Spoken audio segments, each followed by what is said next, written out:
Your doorkeeper is protecting you and guarding you. Yeah.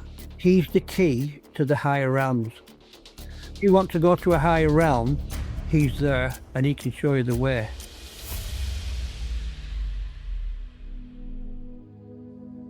Welcome to Guide to Spirituality's podcast with me, Stacey Bower. It's a down-to-earth space where we talk all things spiritual. Each episode, I'm joined by guests from all walks of life to share real experiences, practical tools, and honest conversations about healing, growth, and the unseen spiritual world. Whether you're just starting out or you're deep on your journey, this podcast is here to support your path with insight, connection, and that little bit of magic. In this episode, I'm joined by the wonderful Jann, a healer, a spirit guide whose journey has taken him far beyond traditional mediumship. We talk about trusting spirit, finding your own unique path, and working with energy in a powerful and unexpected ways. Hi, Jann. Thank you so much for joining me today. How are you feeling? Well, you're welcome. I'm good, thank you. Feeling good. Is it warm enough for you? It's lovely. It says moving to Tenerife. It's 27 degrees over here today. Is it? You see, I prefer the winter. I'm more of a winter baby, me. No. My junior as well, so I can't be coping with the heat. It's easy to cool down, but it's hard to get warm. Well, I prefer it the other way. Anyway, so we have spoken before, and you do quite a lot of the fairs that I run, and you do a lot of different fairs. But when we speak to you, you wouldn't describe yourself as a medium as such. How would you describe how you work? Well, it's morphed from being what I thought was psychic to doing a bit of medium work, because I went to circles to learn mediumship early on. And then I went to a group in St. Helens by a girl called Jo Wilkinson, and she did a psychic development group. And I learned a lot there. I learned there was more to being gifted than being a medium. So I was learning medium stuff as well. And it started off with me having a double-sized post-it note, and I used to get 1 word and 2 words and 3 words, and I'd give them in a circle, and it went to, I'd have like 3 or 4 pages full.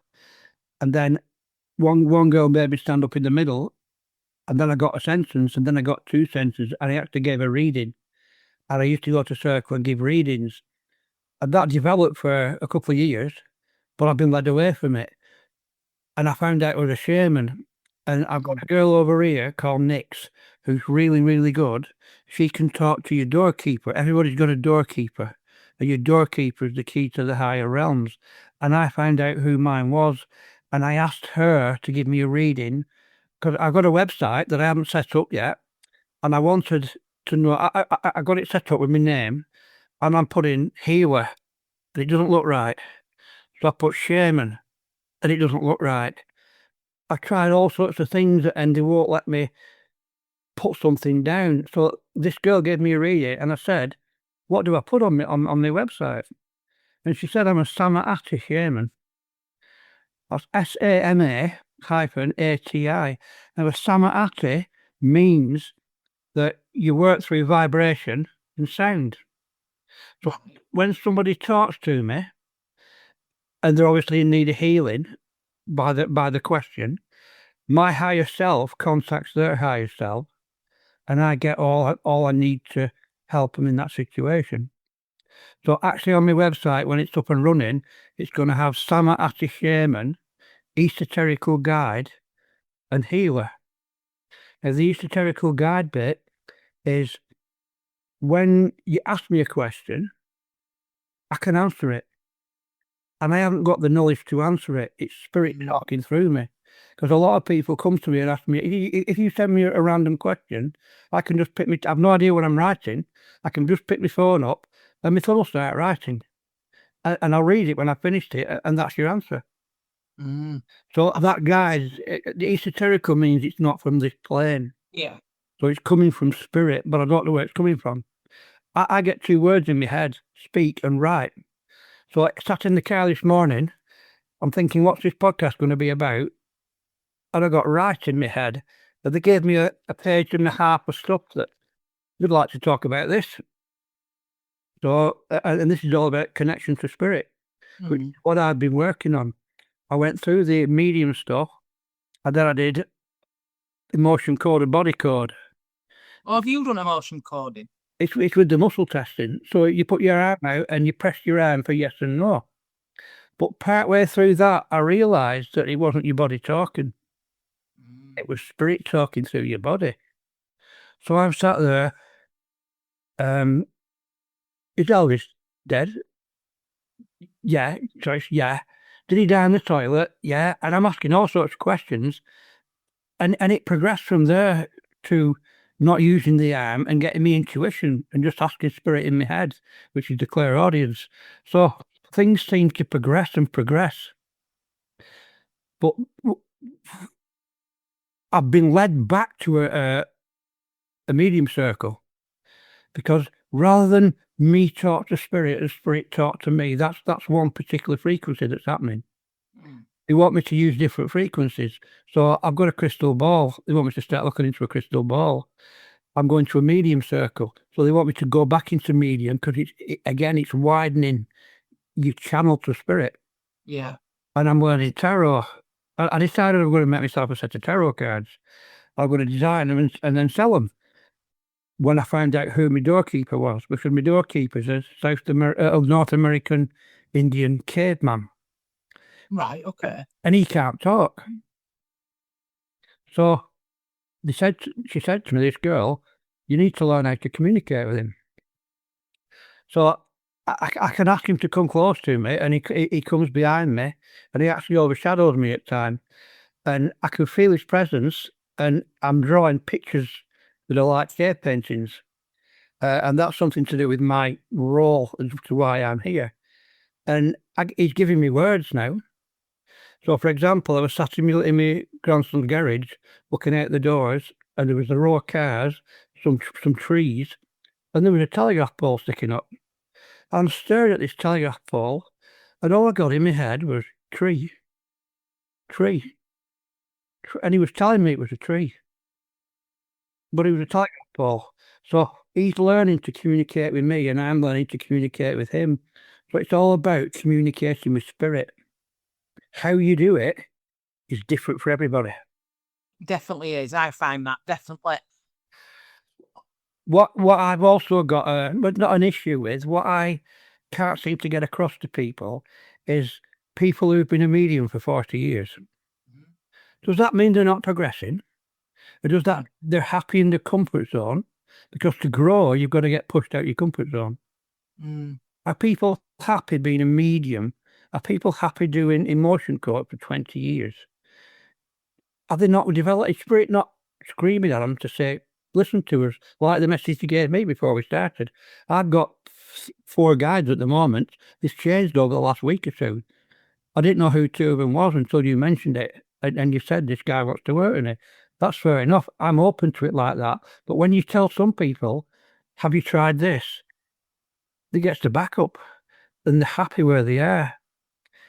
People get comfortable, don't they? I think, yeah. But I think that's true in any line of work. People get comfortable with, well, I know I can deliver this, and I know I can deliver that. But I've just had this conversation with a guy I read for the other day, and the thing is that I always want more. I always want to push. I always want to, I always want to see what's next. Yeah. Like you said, if you're going to be comfortable, I think that's fine. If people are comfortable where they are, that's fine. But I always need to know, but what's happening after that? What are we going to do after that? Where are we going to go? Well, I posted a video on my page. I think it's May the 21st, and it's a video about what's happening now. And it's all about progression and connection. Yeah. We can't comprehend what's going to come. No. And if you think what's going to come, if you're trying to think what's going to come and plan what's going to come, you're wasting your energy, because you've got to stay in the present. So if you think what you're doing now and what you did 6 months ago, it's totally different. So what I was doing 6 months ago was nothing to do with what I'm doing now. No. I started my development group, and it was all the fluffy stuff that I call it: tarot, medium reading, doing meditations, talking to the Arcturians, and just the regular stuff with a bit of extension. But now the group's changed so much. We're doing nothing like what we did then. We're talking to doorkeepers, and we're opening holes in the ground and letting Kundalini out, and we're letting beings out. And on Wednesday, when I go back Wednesday, we're opening a hole in the sky, and we don't know what's going to happen. But I'm not worried about it. I'm not sat here thinking who's going to come through that. What's going to come through that hole in the sky? It's about trust. Mm-hmm. You've just got to not worry about the future because technically it doesn't exist. Yeah, no, that's true. All you've got is two things. You've got the breath you're taking now, because the one you've just taken's gone, and you don't know if you're going to get another one. And you've got hope. So you've just got the breath you're taking and hope, and that breath is the present moment. And your breath is your connection to God and spirit. When you talk about God, do you mean God as in source energy, that sort of God, or do you mean God as in what is depicted in like the Bible and that sort of thing? No, to me, God is the God consciousness. Yeah. Okay, good. So you've got your nan and your gran and your uncle in spirit. Mm-hmm. You've got higher spirits such as ascended masters, angels, archangels. You've got all the gods, all the Greek gods, the Viking god. You've got but then you've got at the top of the chain God, which is the overall God consciousness. Mm. It's all a frequency. Yeah. When I say God, I mean everything that is, everything around. It's not one particular guy sat in a chair overseeing everything. Mm-hmm. It's an amalgamation of the Pleiadians, the Arcturians, the Ascended Masters, the angels, Yunab, everything. But when you mention God, people are a bit wary. They think, "Oh, hang on, that's it. Is he a Bible basher?" But what's happened with religion is they've hijacked the word God, and because we're all God's children. Yeah. Now, but what they say in a lot of churches, they want the poor people to pay towards the roof. When the Pope sat there and he's got £40 million of gold on him. And if you don't do that, God will have his wrath on you. So why has God got a wrath for his own children? I couldn't agree with you more, Jan. Could not agree. I was brought up in a Catholic school. It is not for me. I'm trying not to offend religious people, but people will believe what they want to believe, and that's entirely up to them. That's not, people won't believe what we believe. Again, absolutely fine. I'm trying not to offend them, but I'm trying to offend them and to make them see the truth, because you wouldn't intentionally try and hurt your own children. No. If you've committed a sin, I'll say you've harmed another human, then you've got karma to pay for it, be it in this life or another life. But that's not God doing that. That's you asking for your own karma. Mm. So again, in spiritualist churches, I've upset a few of them because they don't like you breaking the rules. There's too many rules. It started in, was it 1870 or 1850? And it seems like they haven't progressed with the times, because connection to spirit is changing. It's like I said on my last one, when you do Reiki on somebody, the proper way to do it, according to the rules, is you imagine all the symbols passing through and then you put your hands on. But if you sit there and say, "Thank you, Reiki, for healing this person," it flows straight away. So because we're all in an ascension, things are changing. You don't have to follow Yusui's original rules from hundreds of years ago. It's like your connection's there. You've got to do your own way to reach that connection. I had this conversation with a lady not so long ago, and the thing that we were discussing was that actually it's all right. Like if you do Reiki, I do Reiki, and there's 10 people in the room, we'll all do it slightly different, because actually what connection we get from source or spirit or what have you is different to each other. Yeah. So I might do it a little bit different. So if I showed somebody else how to do it, my touch that's a bit different would be on it. And then they would have a different touch. So it's never ever going to be the same as the first person that showed anybody. I got a message off one of the girls that comes to the group, and she said, "Do you know anybody?" This girl's a shaman. She's quite good. "Do you know anybody who could take me under the wing as an apprentice shaman?" And I'm thinking, there's no such thing. 200,000 years ago, when we all had tribes and there was a shaman for every area, did he have a certificate? Did she have a certificate? Yeah. And I said to her, I explained it to her that you don't need a certificate, because if I show you what to do, I'm showing you what I do. Yeah. I'm teaching you what I do. All I can say is, this is how I do it. You change it for how you do it. If you try that and it doesn't work, try a different way. Mm. One of my favourite sayings is, there's a hard way, an easy way, and my way to do things. And my way is easier than the others. I always find the easiest way to do it, but it seems to work. It's almost like when you show me a method, I'll cut them 2 steps out and it'll be easier, but it'll work for me. So there's 8 billion people on the planet, and there's 8 billion ways of connecting to spirit. Yeah. So Absolutely. you can show people what you. I get given stuff to do in my class, and I'm giving it, and I show people what to do, and I fully know that only 2 out of the 7 of them will be doing it. But it's for them. Next week, I'll do something different, and that'll work for 2 or 3 of the other ones. But you can't. I have one girl who comes and she can't clear her mind to meditate. She sits there and she's like one eye open, looking around, and when she shuts her eyes, nothing comes to her. But that happened to me for 5 years. Yeah. I used to have to ask the girl in the group, what did I get? Because I got nothing. But I stayed with it. And this girl took a step back because she'd not getting anything, but we're trying to get her back in because she is getting things, but she's not recognising them. You don't recognise it. It's all to do with spirit messages. Mm. And see, I'm very, very spirit led, me. So when I do my groups and stuff, like you said, I will tell everybody within my group, I will show you the way that I've learned it and the way that is my truth and it sits well with me. Yeah. If you go away from here and you go, do you know what? I took a little bit of that from what Stacey said, but actually, I find that I feel more drawn to doing it this way. Absolutely fine, because that's your truth. That's the way that spirit is showing you. So it's not about, well, it's my rule, my way, I'm telling you, and that's that. It's about, well, actually, I'm going to give you the tools I know, and you go off and do it how you feel comfortable, or you feel like it works for you. It's like you said at the beginning, how do I work? I work at my frequency, and my frequency is a channel to God or spirit. Yeah. It's funny when you mention God, people think differently than if you say spirit.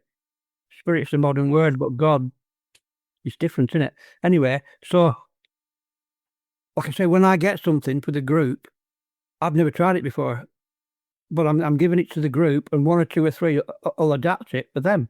And every time you go, each different person's getting it their way. Yeah. But you can say something to somebody, and they understand it different than you said it. Yes. So that's fine. I get sent questions. I can't relate to this. I said, well, is there another way you can do it? And she says, yeah, that's what, yeah. And I say, well, that's fine. Try that. And they come back and say, yeah, that works great. So I get a lot of dreams as well. People send me dreams. Yes. And people send me dreams for me. They say, I had one girl this morning. I had a vision for her this morning, and it's for you, and you've got to work it out and try and understand it. So I told her my dream. My dream was weird. I was sat with my ex. We were trying to go on holiday, and when I looked at her, all her head was translucent. It was like Terminator, but you could see right through her head. Oh, interesting. And what did you take from that then?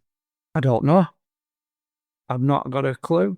They haven't given it me yet. I'm going to put it in the group and see if somebody else can give it me. I usually give it a couple of days, and if nothing's come, I ask around, and then somebody will drop me a hint, and I'll go, that's what it is, and I'll get it myself. Do you think it's about transparency? Well, this girl was my narcissistic ex. and she is 67, so I don't know how that works. Maybe I've seen right through her. There you go. That could be it. Because I went to my grandson's party last Saturday, and I sat there on my own for 2 or 3 hours. And she was sat on the same table at the end of me, but she never spoke to me. So I think the penny's dropped, and she's not even trying to talk to me because I've seen through her like that. So there you go. We just got the answer to that one. Thank you. Oh, interesting. Yeah. It was weird. It was a strange dream. And I don't usually remember my dreams. So it's obviously a message, isn't it? When you don't remember a dream when you remember a dream like that, it's important. Yeah. Or it's just confirmation as to where you are. Yeah. Where you were 25 years ago when you were still in that relationship. Yeah. So do you know when you talk about a doorkeeper, we all have one? Yeah? Yeah. Now, how do you mean a doorkeeper? So how I would understand a doorkeeper would be when I do my when I do my mediumship readings and I'm doing a reading for somebody, I would ask my guide to go and get spirit family for the person I'm reading for. Now, I imagine it as that they're, well, not a gate as such, but I imagine it as a bit of a barrier. And my guide is like the bouncer, if you like, and he'll let through who it is at the time that I need for this person. Yeah. So do you see it as like we have somebody guarding that gate to let spirit through as we need? Is that how you see it, or door, whatever? Your doorkeeper is protecting you and guarding you. Yeah. He's the key to the higher realms. Okay. But if you want to go to a higher realm, he's there and he can show you the way. I don't know if have you met your doorkeeper? I got no. Not the way that you've just described it, no. Do you want to try and meet him now? It'll take about 5 minutes. Yeah, let's do it. Let's do it. All right then. So close your eyes and do your own breathing exercises for 20 seconds to get yourself in the zone. It won't take you long because you're probably almost there. So I'm going to ask Spirit to come close to you.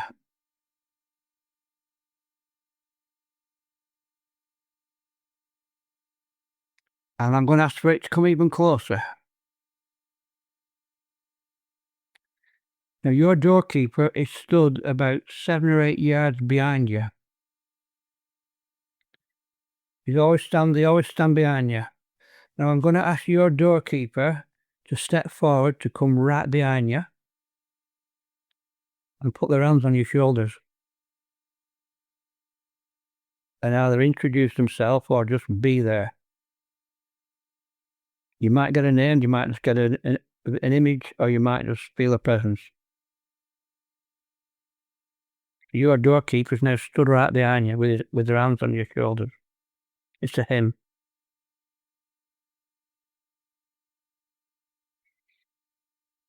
Now we'll ask him to step back. And we'll ask Spirit to step back when you've come round, open your eyes. Hi, I'm just taking a quick break to thank you all so much for listening to the podcast and for all your lovely support. If this episode gave you something to think about or simply felt helpful, you can support future episodes and my tea habit over at Buy Me a Coffee. The link is buymeacoffee.com/guide to spirituality. Every little bit helps me keep creating, sharing and growing this space, and I'm truly grateful. Right. So, What did you get? So, that was quite interesting, actually. Now, right, so, do you know, we had...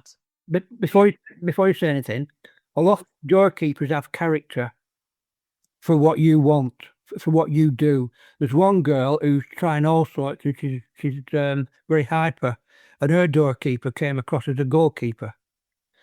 They've got two faces. They've got one that's a working face, and one when they just want to come and chat to you. Right, okay. So it could be male or female, and it could be anything. I've got one girl who's got a a circus ringmaster. Mm-hmm. She's a guardian of the Akashic Records. We're introducing her to him anytime this week when she's ready. Mine's a North American Indian caveman. And in 20 years of doing this girl's never had a North American Indian caveman. They are the Indians or the cavemen. So mine's both. There's all different things. So he will introduce himself to you in one of these two guises. Right, now, when you say it's a him, did you see mine? No, I don't see anything. I got that. I was trying to keep it neutral, but the word him was trying to come out. He's going to put it out. He's going to touch. So it must be a him. Right, so they were talking through me.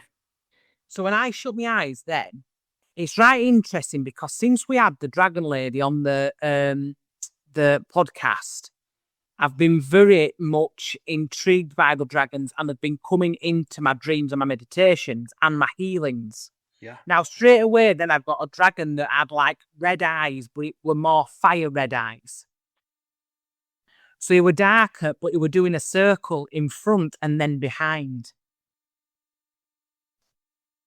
Was it the useless human form? Oh, I don't know then. Unless that's a guide I've got then. But I didn't get a human. I didn't get any human. But maybe that's something I need to work on. Maybe the guide showing you was it a red dragon? No. It was a dark one, but it was more in flames. Well, that's where the red comes from. Your doorkeeper's showing you that. So what's going to happen when you do meditation later and you ask for your doorkeeper, it's probably going to be something like a dragon master, something like Merlin, or something to do with the dragons. There's a lot of, I'm tingling all over now, there's a lot of beings associated with dragons and not controlling them, being with them. Yeah. And it was something to do with one of them who's showing you the dragon because they probably don't want you to say anything about them on the podcast. You'll get him later. Okay, fair enough. We'll work with that then. That's good. Yeah. Now this girl who's in my class, Nick, she does readings, and she, if you want a reading, yeah, he'll write you 2.5, 3 pages on who your doorkeeper is and what he's here for. And she'll also give you one of your past lives and tell you you're in a past life. And on that note, I was a guy called Dave Wiseman, and I worked for NASA in America. And I was born in something like 1908, and I died in 1964. But I was born in this life in 1958. So I've been alive on this planet in more than one place, and other people are alive on this planet in more than one place. That's all I've got. They sort of said, you can have that, shut the door, and I've not got anything more on that. Someone's going to come on that at a later date. So you'll find something else about one of your lives, and you'll find out all you need to know about your doorkeeper and why he's here and how you work with him. Because a lot of them, they come and stand behind you. Mine overshadows me. It comes in, and I've got like an African shield shape energy in my back, and I can feel him inside me. But a lot of them will just stand behind you, and they'll work with you stuff behind you. You know, in mediumship, you get your gran and your granddad here. Yeah, yeah. This guy stands right behind you, but when mine comes in, I don't know why. It's just I've always been different. But so, what's next for you then? What's next on the agenda, or what you're planning? What's going on? Well, if you'd have been listening, I don't do any planning because I know you don't do planning, but you must have something where you want to go, some aspirations. Well, I found out that I'm some kind of acolyte, and there's 2 other acolytes like me, and we're some kind of team, and we've got to make contact in this life. I'm living 3 cycles of lives, one in Mongolia, one in India, and one in the Western world, which is me now. We're all 3 of us doing these 3 life cycles. The girl who's in Mongolia is on her 3rd life cycle, and this is the last one. I've done the Mongolian one, and I'm on the Western one, and the Indian guy, I think he's done 2, but I don't know which 2. And we've got to come online, as they say. We've got to try and contact each other. So the Mongolian girl lives in Kazakhstan, and I live in the Western world, and we've made contact. This girl, Nick, she's activated telepathy in me. And I've had a conversation with this girl, but it's almost like, when spirit talks to you and they give you words, and then you get another word and you might get a sentence and you think, no, I'm talking to myself. Yeah. And then you get used to the fact that you're not talking to yourself, you're talking to spirit, and then you can have the conversation and get the messages and learn the lessons. I've just started talking to this girl in Kazakhstan, and I'm back at square one with the spirit messages, getting the odd word in my head and the odd sentence, and I'm finding it difficult to believe. Now, the Indian lad, I'm what's called a spark. I connected to my higher self about 2 weeks ago for the first time, and I've got to use my higher self, and this girl's using her higher self, and we've connected. Now, the Indian guy's going to connect with us anytime in the next 3 years. So when he connects with us, we've all got things to do. We've got things to do together. And I've only got a tiny clue as to what they are now. So my caveman guy, he's been giving me cave paintings. And wants to help me to help decipher cave paintings. He knows what they mean, and I'm getting them, and he's trying to tell me what they mean. And the purpose of what I've got to do, I've got to find something on the planet that's currently underwater that's going to be used in the future for mankind. But we can't find it until all 3 of us come online and we all contact each other and we find out what we've each been doing. So I haven't done that yet. I've only started doing the drawings. I don't know. I've got an idea what I've got to do, but I'm not out there trying to do it. I'm just waiting to see what I get. So what I think is coming to me in the future is something to do with my destiny as this acolyte, trying to do what spirit want me to do. And I'm sure what they've told me they want me to do isn't what they want me to do, because that's in the future. And that May the 21st video, they tell you that there are things coming to you that you can't comprehend. Yeah. What gifts have I got? What gifts am I going to get? You can't comprehend them. And by trying to comprehend them, you're wasting energy on worrying and overthinking. You just got to sit back and say, you know what? In 6 months' time, I'm not going to be here. I'm going to be in a totally different place. And accept it and embrace it. Don't be a medium for 40 years. Try something else. I went to a trance group and about 3 years ago, and the girl had been CSNU for 30 years doing trance. And she's telling you what she does and how she does it. And all I'm getting in my head is, no, that's outdated. And this girl's telling you something for an hour and a half as to what to do. And her husband sat there with his hands out, anchoring her. So she says to us, I was down in Stoke once doing this session, and a guy opened the door, and it shook me. I went off wherever she goes off. She was locked, basically. So me, being me, puts my hand up. Can I ask you a naive question? Wasn't your husband anchoring you? She got all flustered and she moved on. So the practices that she's done for 35 years are out of date. You don't need to sit in her cabinet with a red light to transfigure. I went to this girl's group, last week, and she got a mirror out, and I put my torch phone under my head, and my face changed. And I'm thinking, wow, where's the cabinet? Where's the red light? You don't need it. So things are moving on. It's that what we've got to embrace. Definitely. Listening to spirit messages. Yeah. Definitely. I can see you're bored of me now because you're looking at the clock. I'm not a bit bored of you, John. I could sit and listen to you for hours. Not even a little bit bored. Oh, no. But how interesting. So do you think then that, so from what you're saying, and I sort of feel like this, people get too fixed on, like, it should be this, it should be that. That's the rule. We're not moving from it. People are too rigid with it. How do you learn more if you don't ever explore more? Is that what you're saying, Jan? You've got to be, yeah. I went to an MES for a year ago in Warrington, and we were in this, like a cricket hut, and there were about 13, 11 of us, I think there were. And there were only 2 people came through the door all day. So I'm knocking, I'm going around chatting to people. This is back in the day when I used to clear a lot of dark energy. And I'd go around and, would you like a dark energy check? If you've got any, I'll clear it for you for free. Because I was sat there for 8 hours bored. And I'm going around, 10 of them, and one of them looked at me. I do Reiki. I've not got any dark energy. Oh no! But she had some. So thank you very much, and walked away.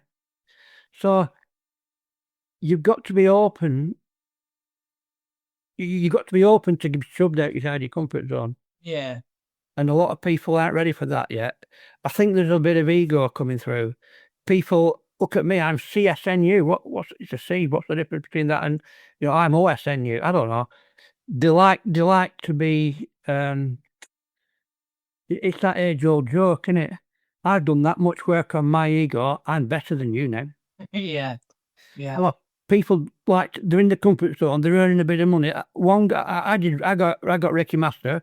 I spent a lot of money, 500 quid on a website to do sports Reiki, business Reiki, and personal Reiki. I had 3 customers in 2 years. Right. So I went to a spiritual guidance girl, and she says, that's not your destiny. Your destiny is something else. So I went, what do you know? And I walked away. But she were right, because that was to get me to the next point. Yeah. You learn something, but you don't get fixated on it and think, right, I'm going to be earning this. I've got an earner now. I'm going to be earning money for the next 30 years doing Reiki. You can't. We've got to evolve, aren't we? Yeah. Always got to evolve. But a lot of people are doing it for an earner. Yeah, it's a monetary value, isn't it? Yeah. I know one girl who's learning tarot. She wants to do it to her money. Yeah. But it's not coming to her. Because it's not her destiny. If she tried a crystal ball, if she tried something else, she'd take to it like a duck to water. Because I want to learn tarot, it's not happening. So it's about trying it, accepting it. If it keeps coming back to you, 5 years after I got that website, I was on another website and I saw a Reiki Grandmaster. So I thought, what's that? A Reiki Master is up to level 4.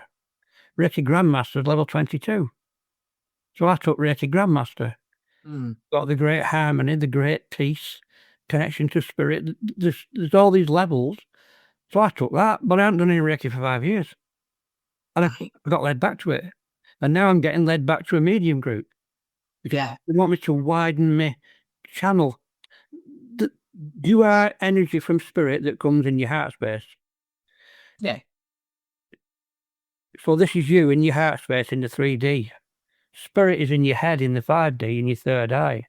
And there's a channel between your heart space and your third eye up through your chakras that's called your Antikarana bridge. It's your rainbow bridge. And that channel, there's a flow of energy between spirit and you.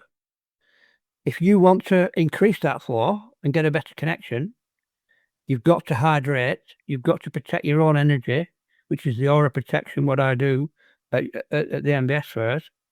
And you can ask for this rainbow, it's your rainbow bridge. So when your dog dies, it comes from the 3D to the 5D. It goes over the rainbow bridge. So you can ask spirit to widen your rainbow bridge when you go to bed. And it'll increase the flow of energy from the 3D to the 5D. And everything you do, if you do media, I'm going to go and do mediumship. That's increasing my flow of energy. That's a different. Yeah. That's like widening it. You say, thank you for widening my Antikarana bridge. It's pulling it at different frequencies, so it's allowing different frequencies to come through. I've not done mediumship for 5 years. I've not done emotion code and body code for 5 years. I've not done Reiki for 5 years. I'm getting pulled back to do things. They want me to do an attunement at my group, a Reiki attunement at my group. I've never done a Reiki attunement on anybody. But I know I'm going to be able to do it. But it's not going to be like they want me to, like I got taught to do it. So imagine draw the symbols on your head and draw something down your back. That's not. I know it's not going to be like I got taught to do it because that was 12, 15 years ago. Yeah. But everything's morphing, and every little thing you do, even if you're looking at a feather on the floor, you're accepting a frequency from spirit to connect spirit. You keep seeing 1111. You're accepting that's the frequency, and every little thing you do is helping you out. But it's all about connecting in different ways. Again, what you said, connect to spirit in the way you connect. Absolutely. So back to my story. This girl who said, "Can you, do you have a shaman you know who'll take me on as an apprentice?" I said, I explained the story about that's what they do. You do it different way. And I said, is it that you need a certificate to feel that you're a shaman? Because there were none back in the day. So when she came to group, I wrote a certificate out. And I wrote, I'm a shaman. That's me. I've just taught you how to be a shaman. There's your certificate. And I gave her a certificate with pictures on it. And we had a good laugh about it. And she understood that you don't need a certificate. And when one girl wanted a star naming after her. So I wrote another certificate out, named a star after it week after. You don't need to pay somebody hundreds and hundreds of pounds to learn something that's their way. It's not your way. Mm-hmm. You just got to connect to earth and be quiet and sit still, and he'll come to you. I get what you're saying. I get you. You can get guidance on it. Yeah. But there's no fixed way to do it. And I just think as long as it comes from the right place. So like you said, that one that's just learning tarot to make money, that's not for me. But, as long as it comes from the right place, it's coming from the right energy and it's coming from spirit, as long as spirit is showing you and as long as you're doing it for the right intention, I feel like that's absolutely fine. I'm happy with that. Do you know what I mean? I'd work with anybody like that way. Yeah. Do you know what I mean? Yeah. It's when, like you said, people not all people, but some people like to put themselves on a pedestal like, well, like you said, I actually went to this place to learn, or I went here to learn, and I've spent over £1,000. It doesn't make you good at something because you've spent £1,000. Well, that's the story of early Reiki. When Susui came off the mountain, he was healing the poor, and then they were taking advantage of him. So he walked away, and then it went to America, and one girl couldn't give it away. So she decided one day she was going to charge £10,000 to attune somebody, and everybody wanted it. And now everybody would you need to see your lineage and be attuned. My lineage is like spirit, my ancestors, and me. They don't matter. Spirit and me, who came between me, doesn't matter. I've got about 10 on my lineage, but I've not looked for history today. I got it. How interesting. So if somebody wanted to find you, Jann, if somebody says, you know what, that Jann sounds right up my bloody street, where do I find him? Where did I find you? At your MBS fair. Yes. Or I've got a page on Facebook called Psychic Development with Jann, and it's JANN. Double N. I always put you down as a woman. Well, I've changed my name to the one on the screen. It used to be one N, and I've changed it by default because my other name had no flow. It was flow away from me, and my worldly challenges and spiritual challenges were all bloody hard. So I changed my name to get flow back to me. And since I've changed my name about 6 months ago, things have really taken off. It's called a soul plan. Yes. I have a soul plan done, and this name is what they call an overarching name. It's not a proper name, but it's a name that's changing the flow of energy around me. Like it. So it's Psychic Development with Jann, or they can ask you and you can give them your number. Fabulous. We can do that. So what put your number on here? But the first bit on it. I'm at Bingley MBS Fair on the 30th and 31st. Okay. Ilkley MBS on the 6th and 7th. Really? Oh, it's been lovely to speak to you today, Jann. It's always full of, different things. I love it. Well, that girl I'm on about who can see doorkeepers next, she said, I said, do you want to sit next to me when we do it? She said, no, but you can prime her and I might get on next time. So she's interested in coming on. And she's very, very, very talented. Let's have her. Let's have a chat with her. Yeah, I'll pass the number on. Perfect. Thank you, Jann. Thank you very much. Thank you. Speak soon. Thank you. Bye, everybody. Thank you so much for listening to me, Stacey Bower, on Guide to Spirituality podcast. If you enjoyed this chat, feel free to follow, share, or leave a review. It really helps. Take what resonates, leave what doesn't, and keep showing up for you. See you next time.